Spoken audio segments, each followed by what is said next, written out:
There are things you can't unsee once you've seen them, things that change the way you look at people, hospitals, even yourself. I used to believe hospitals were places of healing, where lives began with hope. But the truth is, sometimes the most trusted places hide the darkest operations. I'm not telling this for attention. I'm telling it because I can't sleep anymore. Every time I close my eyes, I still see those cribs, lined up in the dark, numbered instead of named. And to think, I once worked there. They say hospitals never sleep, but at night, St. Ethelene felt less alive and more haunted. The fluorescent lights buzzed softly above me, washing the maternity corridor in that strange, too-clean glow that made everything look unreal. I'd been working here for 6 months, long enough to learn that exhaustion was part of the uniform. I was proud to be here. St. Ethelene wasn't just any hospital. It was the place to work if you wanted to build a medical career. People called it the miracle ward, known for its high birth rate, perfect records, and near-zero infant mortality. To me, it was a lifeline. My rent barely stayed paid, my student loans laughed in my face, and my only family was a stack of bills. So I worked harder than anyone else. But after a while, I started to notice things that didn't add up. First, it was small stuff. A newborn's file I'd filled out one night would be missing the next morning. When I asked about it, the senior nurse, Mrs. Holbrook, would smile too easily and say, "Oh honey, probably sent to archives already. You know how admin is." Except I didn't. Files didn't just vanish overnight. Then there were the rooms. 2 small doors at the end of the maternity hall marked authorized personnel only. They weren't listed on any of the staff floor maps, and no one ever mentioned them during rounds. But the doctors went in and out at strange hours. Once, while wheeling supplies, I saw the door open just enough to glimpse a surgical light, gloved hands, and a baby's cry that stopped too suddenly. I told myself it was a procedure, maybe something specialized. Still, the image stuck in my head like a splinter. During breaks, the other interns would whisper about weird transfers, babies moved to private care with no follow-up forms, mothers discharged early, sometimes in tears.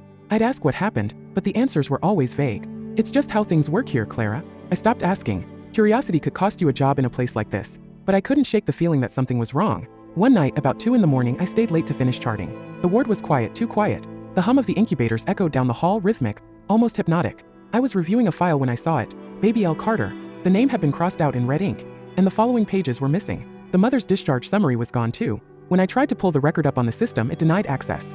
Unauthorized ID. That wasn't possible. I was logged in under the night shift credentials.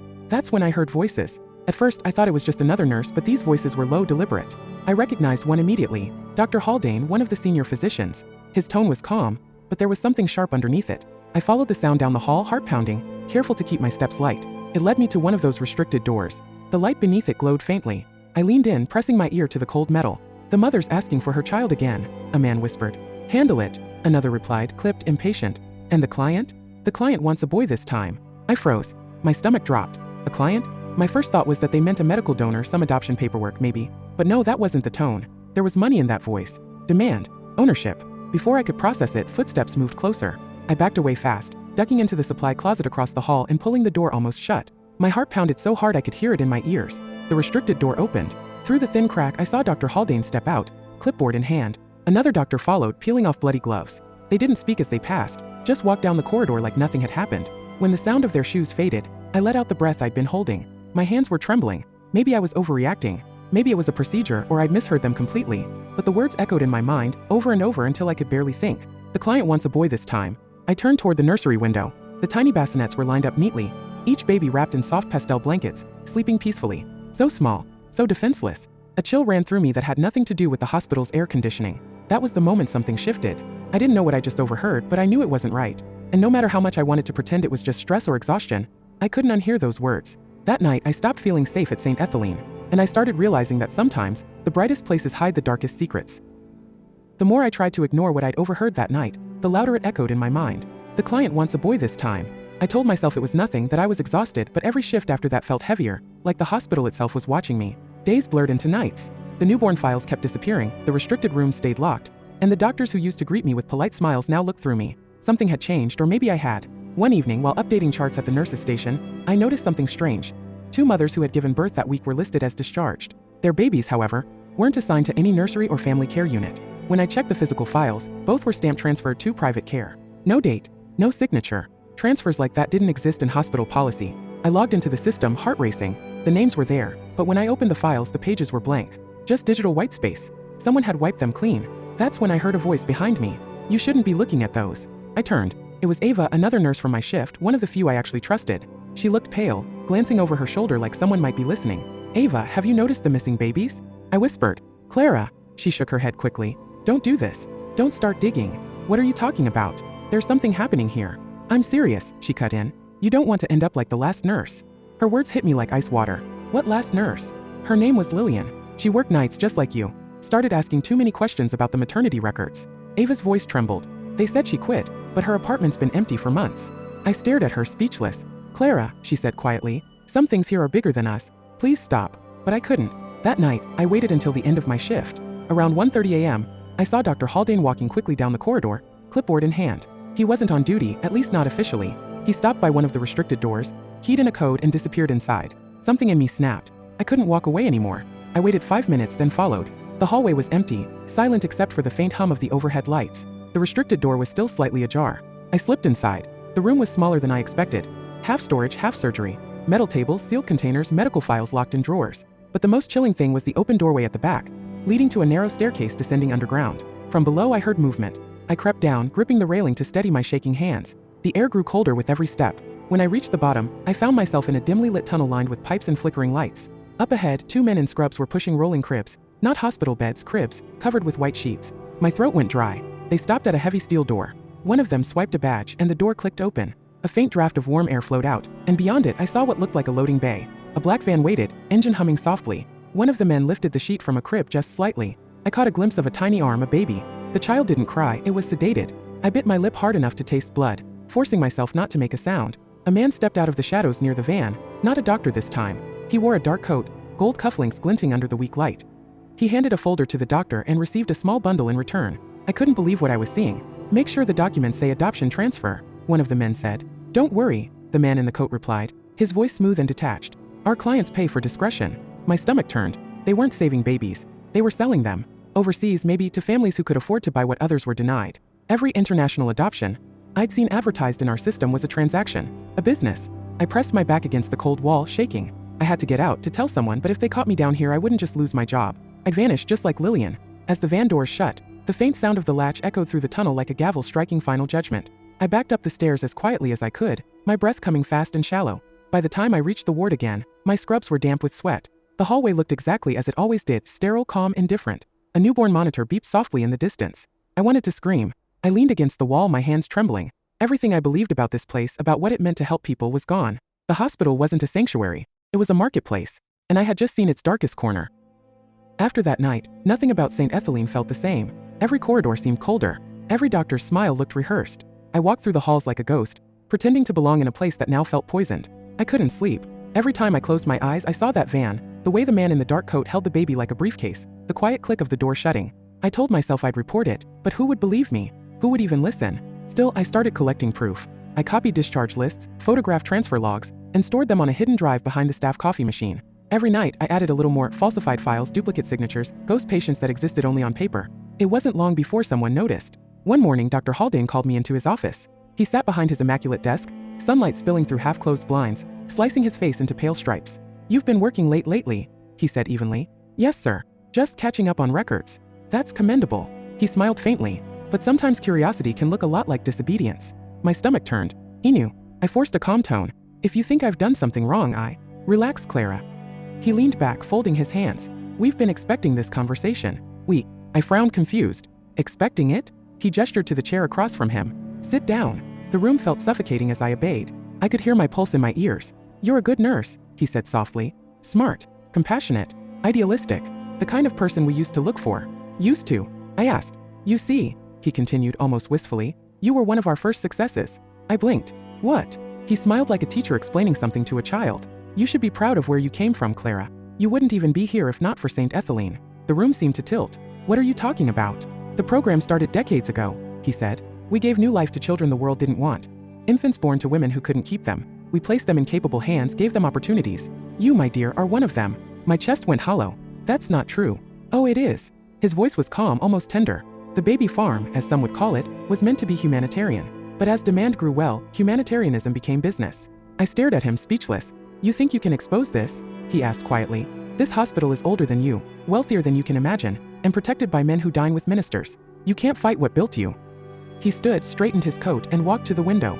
If you're smart, you'll forget what you think you've seen. You'll go back to work. You'll live your little life. Something inside me snapped. You're selling babies, I said, my voice shaking. You're destroying families. We're building families, he interrupted smoothly. And we're very good at it. The way he said it, calm, almost proud, made my skin crawl. I stood. I'm going to expose you. He smiled, slow and cruel. Then I suppose we'll see how far your moral compass takes you before it destroys you too. I left his office trembling. Every camera in the hallway suddenly felt like an eye turned toward me. The air seemed heavier, the hum of the lights louder. I knew then that I wasn't just in danger, I was being watched. That night, when I tried to log into the hospital system, my credentials were denied. Every backup ID code I had blocked. My locker was empty except for a note. See administration immediately. When I walked in the next morning, 3 supervisors were waiting. Clara Williams, one of them said stiffly, "You are being placed on suspension pending investigation." I felt the blood drain from my face. For what? Malpractice, another replied coldly. Tampering with patient records, unauthorized data access, and misconduct. I opened my mouth but no sound came. They turned it on me. The files I'd saved, the photos I'd taken gone. My drive was missing, the coffee machine slot empty. They'd erased my evidence and replaced it with a crime. As I walked out of the building, my badge deactivated, the glass doors closing behind me, I caught a reflection of myself, pale, small, powerless. Across the street, parked just beyond the curb, a black van idled quietly, the same model I'd seen in the basement. I turned away and kept walking, my heart pounding so hard it hurt. I didn't know who to trust anymore. The hospital had its claws in everything, the police, the press, the politicians. But I knew one thing. If I didn't stop them, no one would. I had nothing left to lose now, and maybe that made me dangerous too. I had nothing left to lose. They'd already taken my job, my peace, and the illusion that the hospital was a place of healing. All that was left was the truth, and even that they were determined to bury. For 3 nights straight, I sat outside the hospital parking lot, engine off, lights out, watching the building that once felt like home. The maternity ward's windows glowed faintly through the fog, each light a reminder of the lives inside. Somewhere behind those walls, the machine still hummed, the doctor still smiled, and the trade still went on. But not tonight. Jamal, the janitor from night shift, owed me a favor. Years ago, I helped him cover up a minor mistake that could have cost him his job. Now he stood beside me, shaking, holding a master keycard. "You sure about this, Clara?" he whispered. "No," I said. "But it's already too late to be careful." We entered through the service door at the back of the building. The halls were half-lit, eerily quiet. The air smelled of disinfectant and steel, familiar but wrong now, like walking through a ghost of my own memories. Every footstep echoed. Every beep of a monitor felt louder than it should. We avoided the main cameras, cutting through the storage wing until we reached the locked corridor marked authorized personnel only. Jamal swiped the card. The door clicked open. The restricted wing was colder. Empty cribs lined the walls, sterile, spotless, and used. Beyond a glass partition, I saw incubators glowing faintly, each holding a tiny sleeping infant. Beside each crib was a clipboard. No names, just numbers. I pressed record on my phone. My hands were shaking so badly the footage blurred. "They said these babies were transferred," I whispered into the camera. "They're not. They're being prepared for shipment." We moved deeper in. I found a room labeled shipment processing. Inside were metal carts loaded with sealed containers, each tagged with destinations overseas. The weight of it hit me then. This wasn't just a crime. It was a system. A machine that turned life into currency. A faint cry pulled my attention to the corner. One container hadn't been closed yet. Inside, a newborn stirred, tiny fingers flexing against the edge of the blanket. I looked at Jamal. "We can't leave it," I said. He hesitated, then nodded. Then we moved fast. I cradled the infant close, wrapping it in my coat. The baby's warmth seeped through me, grounding me in a way nothing else could. For a second, I forgot about fear. Then the alarm blared. Red lights flooded the corridor. Doors locked with mechanical clicks. "They know we're here," Jamal shouted. We ran. Down the service stairs, through the laundry tunnels. My breath came in short bursts. Somewhere behind us, heavy footsteps thundered security. In the basement, the air was damp and metallic. Pipes ran along the ceiling, dripping condensation. My phone slipped from my hand, but I clutched the baby tighter. Jamal turned left, waving frantically. "This way." The old elevator shaft. We dug through a maintenance door, slamming it shut behind us. The baby whimpered softly, as if sensing the chaos. I kissed its forehead. "Almost there," I whispered. Jamal pried open the service hatch leading to the underground passage, the same one I'd seen them use weeks ago to move the babies. I could hear voices above, radios crackling. "Go," Jamal said. "I'm not leaving you." He pushed me forward. "You have the proof. Don't waste it." I climbed down, clutching the child with one arm and the phone in the other. At the bottom I turned back, but Jamal was gone. The door above slammed shut. I ran through the dark tunnel until I reached the drainage exit. My car was parked 2 blocks away. My lungs burned, but I didn't stop until the baby was strapped safely in the passenger seat, wrapped in a blanket from the trunk. Hands trembling, I opened my phone and uploaded everything. The video, the files, the photos, to the journalist's secure inbox. Subject: "For the truth. Before they find me." I hit send. The baby started crying softly, and for a moment, the sound broke through the noise in my head. The alarms, the footsteps, the fear. I turned to look back toward the hospital. Red and blue lights flashed in the distance. They were already coming. I whispered, "It's over." But even I didn't believe it. As I drove toward the outskirts of the city, headlights appeared behind me. Too steady, too deliberate. I gripped the wheel tighter. The journalist would have the story by morning. The world would know. But me? Maybe my story was ending here. I glanced at the baby beside me. "At least one of us gets a chance," I said. A shadow moved across the road ahead. A van blocking the exit. I swerved. Tires screeched. The baby wailed. My last thought before the crash was simple and clear. Even if they silence me, they can't unsee the truth. And then everything went dark. The world didn't change overnight. It never does. But it started with a headline. 2 days after the crash, I woke up in a dim hospital room. Not that hospital, another 1 mile away. My wrists were bruised, my ribs ached, and an officer sat outside the door. I thought I was finished. Then I saw the newsfeed glowing faintly on the TV in the corner. Illegal infant trafficking ring exposed. Shocking footage from inside reputable hospital. They used my video, my voice, my name. The footage had gone viral before anyone could stop it. The journalist released the files to multiple networks at once, the incubators, the falsified records, the overseas transfers. The story spread like wildfire. People demanded answers. Politicians scrambled. Doctors resigned. And for the first time in weeks, I let myself breathe. When they questioned me, I told them everything. From the missing records to the night of the escape. The baby I'd rescued was safe, placed under protective care. But I didn't stay long. The threats came almost immediately. Anonymous calls. Black cars near the clinic. Someone even slipped a note under my door. You should have stayed quiet. So I disappeared. The journalist helped me vanish. New place, new name. No white coats, no hospital badges. Just silence. The kind that hums in your ears when the world forgets you. But I didn't forget them. Every few weeks I'd see updates online. Authorities raided the hospital, uncovering hidden records. Entire wings shut down, executives arrested, politicians named. Jamal's body was never found, but his keycard was discovered in one of the tunnels. They said the operation had been going on for over 20 years. 20 years of stolen beginnings. Some called me brave, others called me reckless. The truth is, I don't feel like either. I just did what anyone should have done. Months passed before I saw the baby again. It was a quiet afternoon, gray sky, slow rain tapping against the roof of the orphanage, the kind of place tucked far from the city, where time moves slower and no one asks too many questions. The caretaker recognized me immediately, though I never gave my real name. You're the nurse from the video, aren't you? She whispered. I didn't answer. I didn't have to. She led me through a narrow hallway that smelled faintly of soap and milk. In one of the small rooms under soft yellow light, a few children played. And there, in a crib near the window, lay the baby. He was bigger now, healthier. His tiny fingers reached for the light as if trying to grab it. I felt something in me break and heal all at once. I picked him up carefully, holding him against my chest. He looked up at me with eyes that didn't yet know fear or loss, or the weight of what he'd survived. I whispered, "No one will ever hurt you again." Outside, thunder rolled softly across the hills. The world went on, people still lied, systems still hid their sins. But somewhere, a truth had been carved into the noise. A small, unstoppable truth. As I stood there holding him, I realized something. I couldn't fix everything. But maybe saving one life, telling one story was enough to start something bigger. I looked out the window, watching rain streak the glass. In my reflection, I barely recognized the woman staring back. Not the nurse who followed orders, not the victim they tried to silence. Just someone who finally understood that healing doesn't only happen in hospitals. Sometimes it begins in the wreckage of what you refuse to let die. The baby stirred in my arms, cooing softly. "Rest," I whispered. "You're safe now." And for the first time in a long time, I believed it. If you watched up to this point, I want to say thank you, and please support my channel by liking the video and subscribing. And if you like to give it a share, that would go a long way also. Thank you, and see you on the next one.